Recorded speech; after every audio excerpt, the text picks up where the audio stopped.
Sander, well played, winning goal in the North London derby. Is that a feeling that's hard to top? Yeah, it's amazing.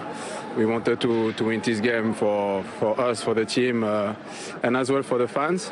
I think they're happy, even if we missed them today in the stadium, but it was really important for us to win the derby. How horrible, though, how stressful were the last sort of 10 minutes on the bench, watching as the team desperately clung on? Yeah, team, and as well for the fans. I think they're happy, even if we missed them today in the stadium, but it was really important for us to win the derby. How horrible, though, how stressful were the last sort of 10 minutes on the bench, watching as the team desperately clung on? Yeah, it's really stressful because this is our problem when we are winning. We have some problem to manage the game at the end, even 11 against 10. This is where we have to improve a lot. But at the end, we won. We need to appreciate the 3 points and think about Thursday. Do you actually think it will be quite a big step forward that you did see it through, you did get the win? Yeah, of course. It's really important to win this kind of game. And for us, it's really good for the next of the season. Tell us about the penalty then. Firstly, the award. Did you think the chance had gone because you had to swing at it, didn't quite connect, and then obviously Sanchez crashes into you? Yeah, really, I have to take it first to don't miss the ball. After, yes, we are lucky to get the penalty, I think, but sometimes it's good for us to have a good decision from the ref, and I score, so I'm happy. So how did you feel, stood over the penalty, facing Hugo Lloris?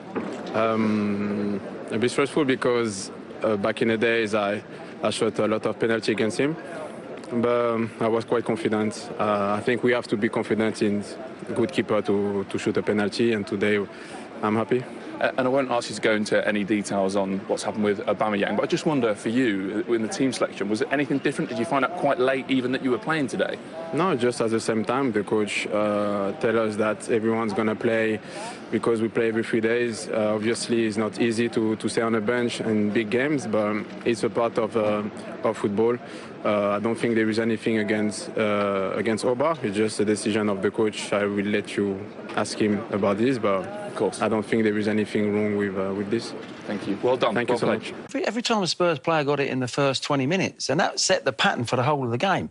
They had no options on the ball, and they didn't look as if they were going to make runs. They didn't want to hurt themselves running wise. They looked like a team that had come back maybe from Greece and travelled, and they looked fatigued.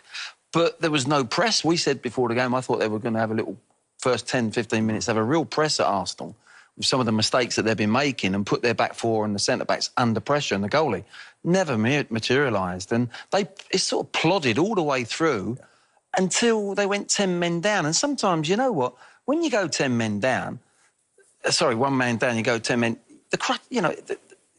you just relax. You think, we've got nothing to lose now. We're losing the game. You can't judge a team then. They had a go then, but that was too late. And it was a very lacklustre performance from Tottenham, it really was. What did you make of it as a contest, Michael?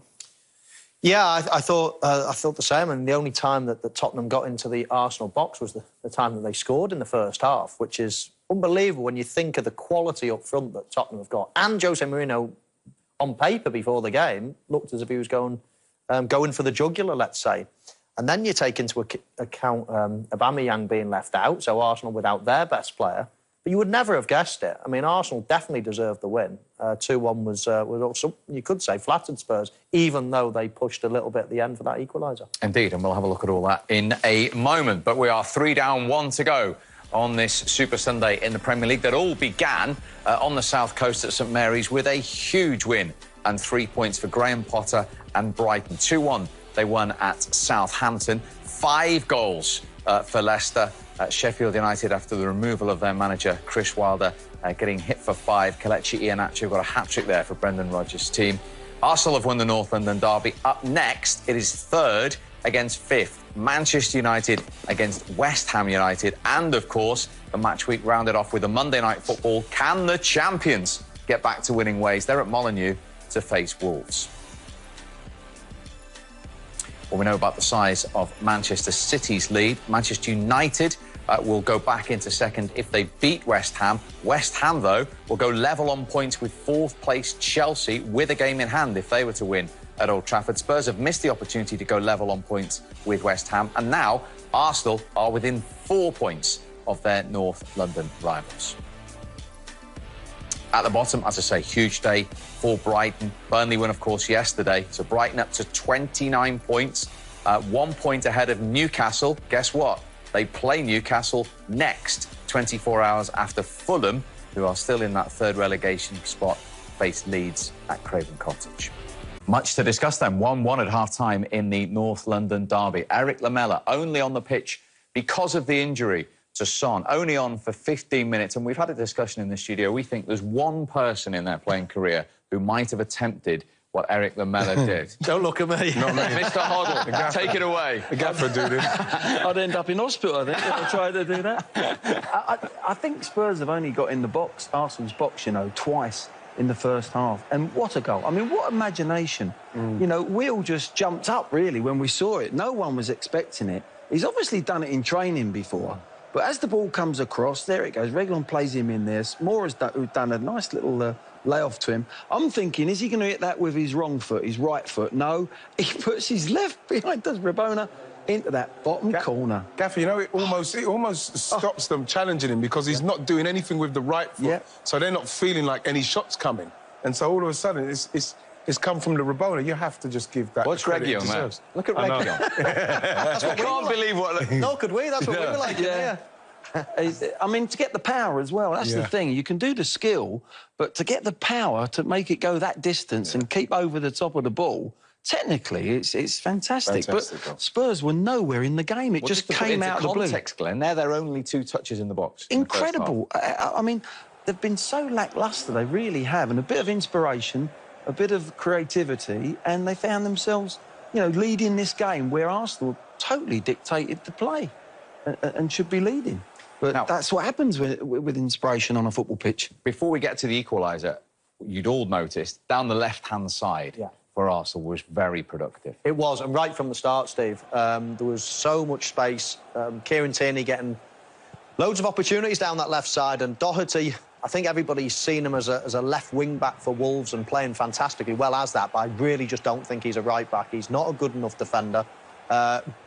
Granted, he didn't get much help from the likes of Gareth Bale, and a lot of the time it was actually Højbjerg that was going to double up with him. But virtually every single promise and attack from Arsenal came from that left-hand side of Arsenal's, the right-hand side of Spurs. And it was poor finishing as well. There was that many opportunities, but, righty, we were off our seat. Not this one, but the next one when Lacazette leaves it. In fact, he misses the chance there, and then he gets a similar one. It's this one when he leaves it. I thought he should have took it with his left foot and probably gone for the near post. But it's all down the left-hand side, righty. I think the thing is with it, it's like I say, you have to hope that Arsenal can end up winning this because you feel like the manager's going to come under some form of stick because there are 2 chances that I feel Aubameyang takes. And Arsenal, with the possession that they've had, they deserve to be in the lead, cruising a little bit more, but now they're a little bit more down worried. The left again, and they got their rewards. Well, yeah, they did, because like the guys have said, and we've seen there again, he's a little bit isolated. You know, once he goes again here, Sanchez is in a position where he's like out of a position where he should be. He should be in the box, and then bam. In fact, that's in Ndombele, sorry. From Tottenham's point of view, Jose's got, or one of his staff has got to see that. They've got to do something about it. Either Bale goes on the other side and Moura's better at tracking fullbacks because Doherty's got 2v1 all the time. So he either swaps the 2 wingers to stop it, or he takes Bale off or plays him in a different position and brings somebody, Bergwijn or someone like that, who's going to do the job. Because if they keep getting in like that, Arsenal, they're going to come off as losers. And someone's got to identify that and put that right for Tottenham. Whether it's Bale, you track him, you stay with your runner, and Doherty's got to be talking to him. He's got to be, you know, I need help here. If he's not in that dressing room saying it, or one of the staff's not making the change, or tactically they change it, Arsenal will get another one from that side. And on that period of dominance, they struck the woodwork as well. Came from Arsenal's pressing. It did, yeah. I mean, they struck the woodwork twice in that first half. Once we've already seen on the post, but this was a phenomenal effort. But, yeah, good pressing from Arsenal, forcing them inside. They had very little options in that first half. There was something wrong with them, wasn't it? We thought, you know, there's just a lack of energy or whatever it was. Bear in mind, they have had a hard little period. But they're winning games. You would think that they'd have plenty of energy. But, no, it was good pressing from Arsenal, and they got this chance. Yeah, it's a poor bit of defending there from Reguilon, who I like, but, you know, why take the risk? Rover runs the ball. They nick the ball, Arsenal, and it's so unlucky.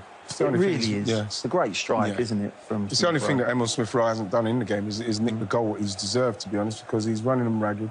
I think that when you can get the ball into Odegaard and Emil Smith-Rowe, and Partey always tries to progress it, you know, I think that, you know, if they don't do something about their right side, then Arsenal probably will get something else. But they do need to have more of a attacking threat in the box, for me, Arsenal.